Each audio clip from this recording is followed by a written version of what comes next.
Alright, so now that the trade deadline here in the 2022 season is officially over, I'm going to be giving you guys pretty much a tier list ranking of what every NBA team did pretty much throughout the trade season this year. So I'll count the Cam Reddish-Knicks trade, definitely like the Norman Powell Clippers trade in there. And yeah, we have 4 tiers. Winners, not bad. Could have done a little bit more, but honestly, they didn't mess up at all. Question marks, like, not calling them losers, but I don't know what the hell they did.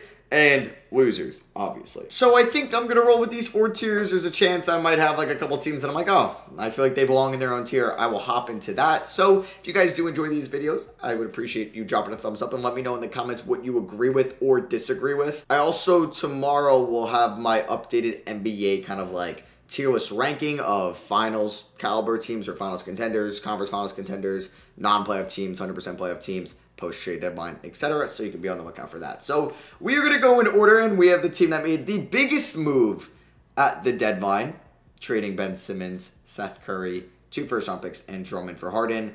And they're winners. I know they're winners, yeah. Simmons has not played a game this year. The Sixers are a top seed in the good enough in the Eastern Conference. They have arguably the MVP on their team in Joel Embiid, and they just added James Harden. So basically, this current roster, you take away Drummond and Curry, you add Ben Simmons. Pretty good, you know, it's pretty good.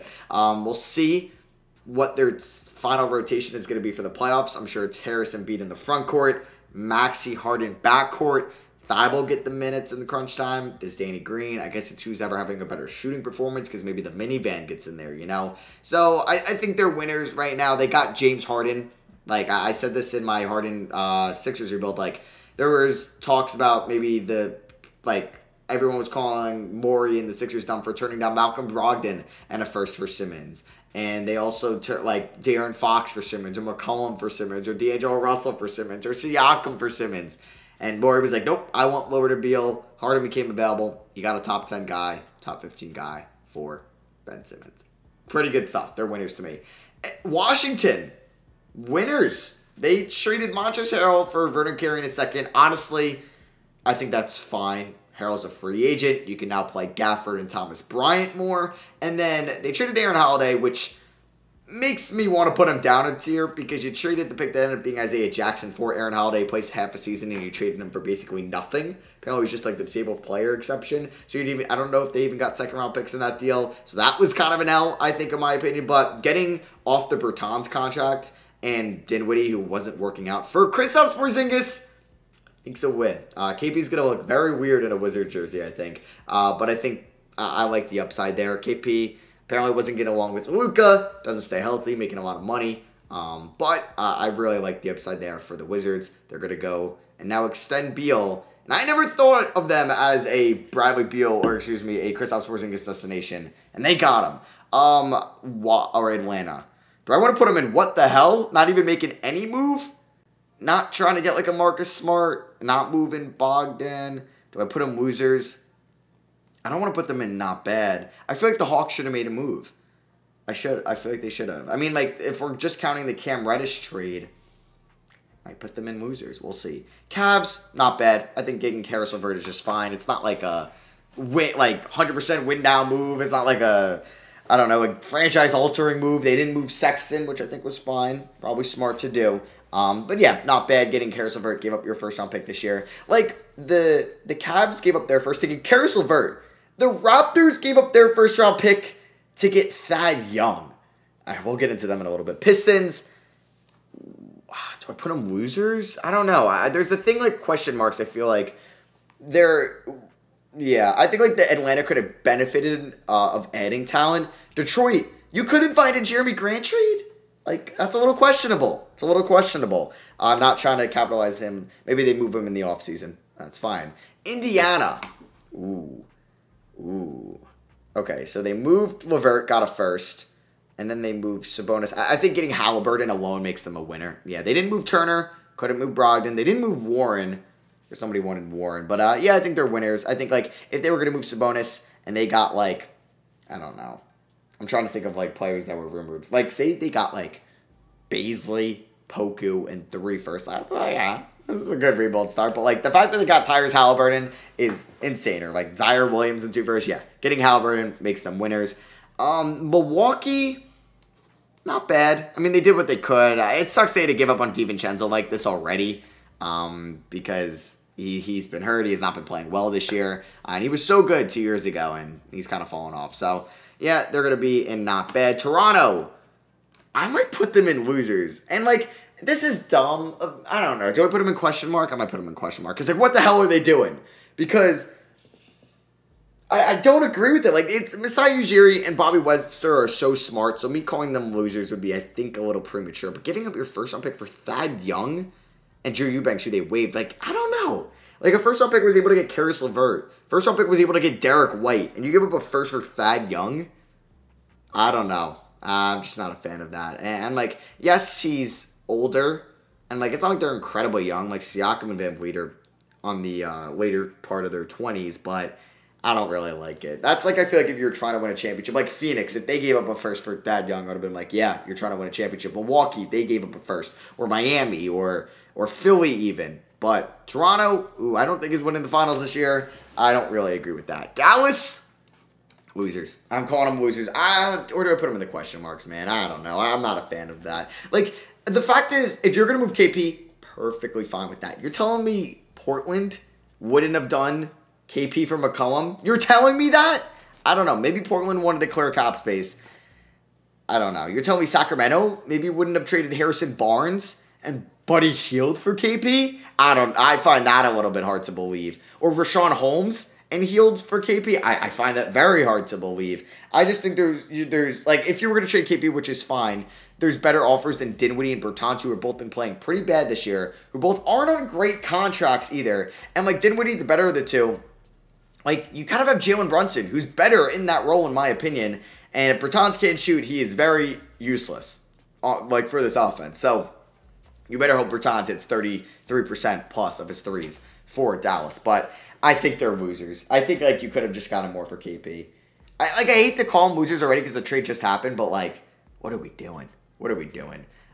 Denver, they traded, what, Bol a little bit ago. See, like, they're a team that I'm, like, neutral about. I'll say they're not bad. Like, they didn't mess up, you know? They didn't gut the farm system, but, like, Zeke Naji, Bones Highland, they didn't make anything stupid. So, if you don't do anything stupid, you probably go in not bad. Memphis, they didn't do anything. I thought they should have. I did, to, like, make win-now moves, but it's not bad. They didn't do anything, like, crazy, you know?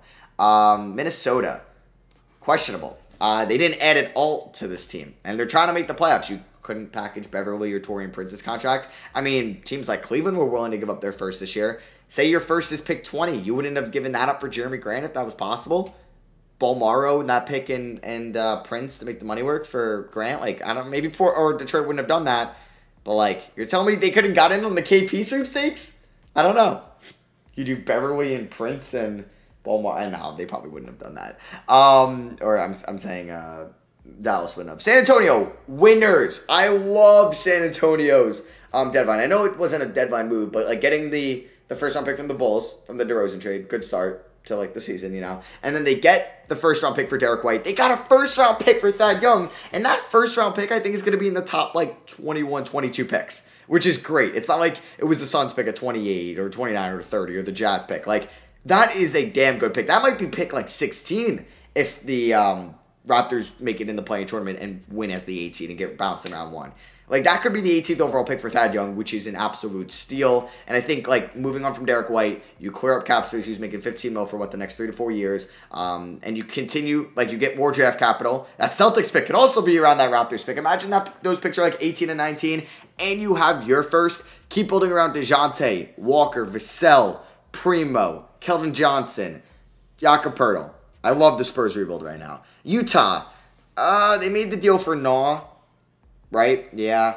Not bad. I mean, like, they had to do something. And I think, like, at least, like, they don't have a good young core on their team. So, I think adding to it for Naw, for Ingles, who's hurt, not bad. Not bad. And they didn't have to give up first in doing so. Clippers, winners. I think getting Norman Powell at that value was incredible. It was absolutely incredible. They got rid of Serge Ibaka. But they have so much depth as it is at the moment. They might lack that big man depth come playoff time. So, we'll see if they make the playoffs and if it hurts them. But yeah, I think getting the Norman Powell trade makes them winners enough. Getting him at that value, I think, was great. Suns, I mean, they added Aaron Holiday. Nah, I'll take a flyer on Aaron Holiday. It's not bad. They didn't do anything crazy dumb. I would have liked them to trade the Sarge, like, contract. Maybe that alone I should have put him in question mark, but yeah. Portland,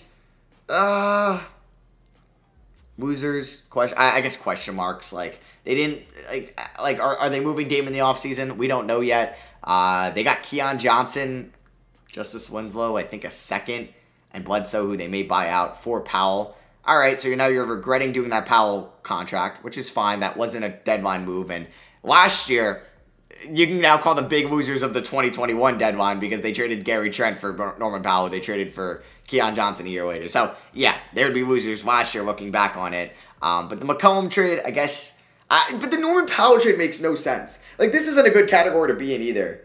I meant not the Norman Powell trade. The Nickeil Alexander-Walker trade. You just got him. And he's $5 million. Just decline his option. Or just, like, a team would have taken his contract in the offseason. It's only $5 million. And you really wanted that $5 million in cap space, so you traded him for Ingles? I mean, like, you think you're getting Bradley Beal? Clearly not. Beal's probably going to sign the Supermax after they get KP. Who do you think you're getting, Levine? This isn't a great free agency class, especially for defenders, too, which you need. Not guards that are kind of undersized again. No, I don't know. No, they're losers. They're losers. Kings started off here with the Sabonis deal. I like them getting DiVincenzo. I'm a fan of it. And I think, like, Halliburton trading him is crazy. It's a crazy idea. Crazy doesn't mean bad. And Sabonis is a good player. 25-year-old, two-time All-Star, and one of the better contracts in the league. Could kind of do it all on offense besides, I guess, consistently shoot. But, like, he's a great passer for a big man. Great rebounder. Great inside presence. Great post game. He's very smart. High basketball IQ. It's not a bad trade deadline. I mean, it's crazy. They definitely had, like, the most active trade deadline out of any of these teams. But, like, yeah. I mean, like, if they traded Halliburton for Jeremy Grant, that would have been losers. But they got Sabonis, who's damn good. Knicks, I guess it's losers. I mean, it's not questionable because, like, I think, like, they wanted to move Kemba and they wanted to move possibly Burks or Noel, but nobody would have taken them. That's how bad it was. So it's pretty much losers because of their 2020, one free agency. We'll see what they can do in the offseason. Hopefully these vets play better in the second half so they up their trade value, but that also hurts the youngins' playing time, so we'll see. Pelicans, I'm a big fan of the McCollum trade. I liked it. Probably keep Zion happy. I think when Zion gets healthy, you can really make a playoff push this year or next year if Zion doesn't play, but I like the Pelicans getting McCollum. I'm a fan, but it just also is a head-scratcher. You traded Drew Holiday in the 2020 offseason, and then like a year and a half later, you get McCollum. Could have just kept Drew. I don't know. It is what it is, but yeah, I like it. I like the McCollum pickup. Charlotte, kind of winners. They didn't overpay for like a Christian Wood or Jakob Poeltl. They got Montrezl Harrell on a pretty decent price. I like it. I like it for them. Houston, question marks. They weren't able to get anything for Eric Gordon. Obviously, they couldn't trade John Wall. They didn't maybe try to see Jayshawn Tate's value out there. I'm not saying they should have done that, but they ended up moving Daniel Tice for Schroeder. I guess they're going to buy out Schroeder.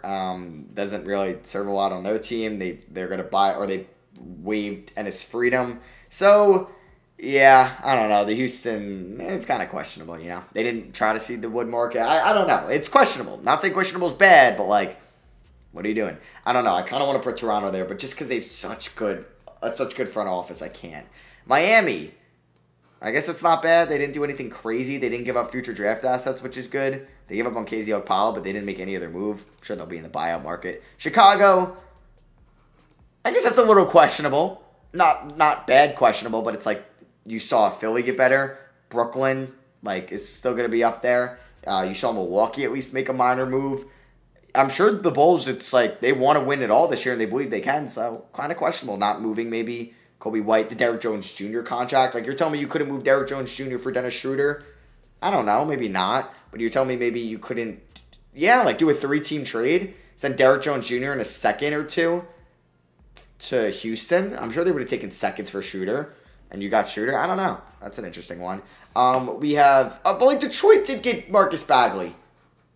I forgot to mention that. I like that for them a lot. Yeah, they're going in not bad. Wow, sorry about that. Completely forgot to mention it. Still think it was silly not to trade Jeremy Grant, but I like the Marvin Bagley pickup. Would have liked it a little bit more if Jeremy Grant wasn't playing for them anymore. Nets, they're winners. I mean, like, they got a great return for James Harden. They're still going to be incredibly good. Not adding a big man might hurt them, but they believe Ben Simmons can play the 5. But yeah, getting Seth Curry, great shooter, 2 first-round picks, kind of.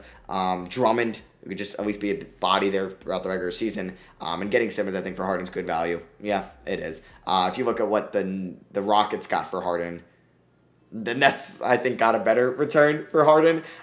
So yeah, they're a winner, I think. Even though, like, it's tough. It's tough after trading Harden. And, like, it obviously ended so poorly, but the return they got for Harden, I think, is very good. OKC didn't do really much. I'm surprised. Like, I'm not going to put them in questionable because, like, they're just going to go with the flow. Hopefully they do well in the lottery. But, you know, I'd like to see them been in the Sabonis sweepstakes. But obviously they couldn't match Tyrese Halliburton. Golden State, a little questionable not making a move. I know it's finals or bust for them, but they feel like they have their vets, their young guys. But it's a little questionable. Maybe a minor move, you know. They weren't really in rumors at all either. They kind of said they were staying put. So, kind of questionable. Not saying they needed to make a move, but, you know, something minor. Celtics, they got they traded Bol to the Magic. I guess it's not bad. I like the Derek White pickup a lot, but I really thought like Derek White and Marcus Smart, they're similar, that they would move Smart. I think it's good.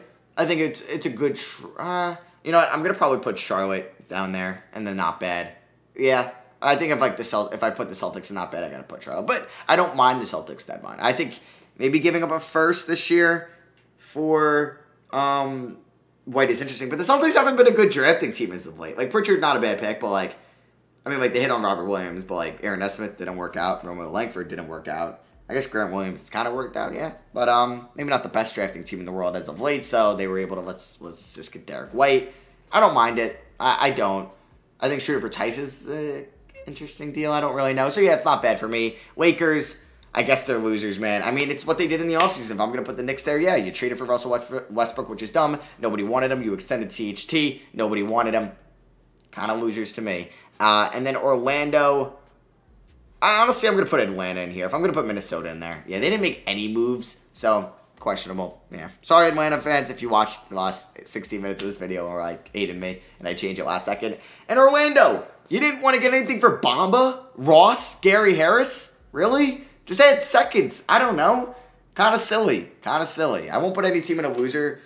I was going to say that didn't make a trade, but the Knicks, I think, and Lakers are. Just because what they did in the previous offseason. The Mavericks, trading KP for that is interesting in a bad way. And then Portland, I don't really know what Portland is doing, man. They got to make up their mind if they're building with Damian Lillard or without. But, hey, give the keys to Anthony Simons. Hope you guys did enjoy. Hope I didn't offend your team too much. But, yeah, I think, like, Portland, they have an exciting team, though, still. Like, it's an exciting direction. Dallas, we'll see how Dinwiddie and Bertans works out. I'm excited to see that. Hey, it's a new kind of team now. The Knicks, I think it's more. Let's see what happens in the offseason. And the Lakers, let's see if us can figure it out. So, even the losers have some interesting things going on for them. The questionables, kind of listed why. So, I hope you guys did enjoy. Drop a like if you did. Let me know down below what you agree with or disagree with. Thank you all for watching. I love you guys, and I'll catch you on the next one. Peace.